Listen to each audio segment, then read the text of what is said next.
దేవుడి గురించి ఎన్నో నిందలు అవమానాలు కూడా పడతాను. అన్న వస్త్రాలకి, తిండికి, దేనికైనా నేను భయపడతాను. నా భర్తను ఓదార్చుకుంటా. ప్రభు చేయబట్టుకున్నలాగా నా భర్తను వదలలేదు. నేను ఇద్దరం కలిసి ఒకే మాట, ఒకే బాటలో నడిచాము. ఈ లోకంలో ఏది నిజం కాదు, యేసు ప్రభు సేవే.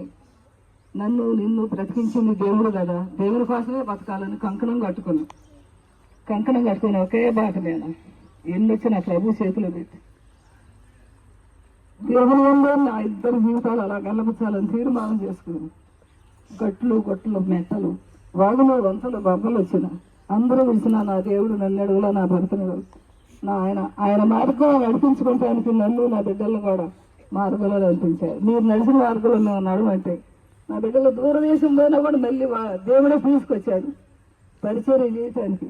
ప్రభు కష్టం మా కష్టం నిలబెట్టడానికి నా బిడ్డలను తీసుకొచ్చి ఏ విధంగా నిలబెట్టి నా భర్తకి ఈ విధంగా నీరసం వచ్చినప్పుడు ఆ సేవ కుంటు పడకుండా ఆగిపోకుండా నా బిడ్డలతో మాట్లాడి తీసుకొచ్చి ఈరోజు అందరిలో ఈ విధంగా నా భర్తని ఎన్ని వచ్చినా కూడా అసలు ఆయనతో ఎన్ని చెప్పాడు.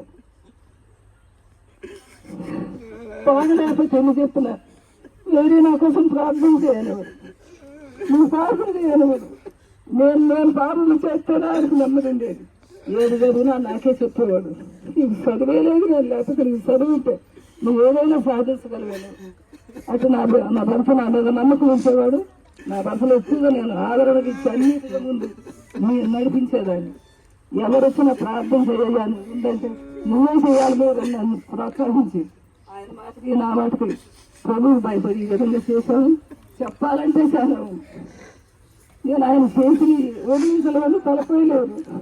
ఎందుకు పనికిరాని చెత్తకుండా నేనే ఈ మహిమకరణాన్ని సేవ చేయడానికి నాకు ఇచ్చాడంటే నా తండ్రి దయ, ప్రభు బిడ్డల దయ.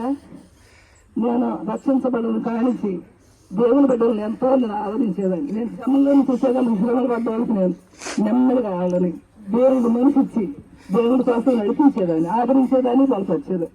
నా కొద్ది సాక్ష్యం ప్రభు జీవితం కాక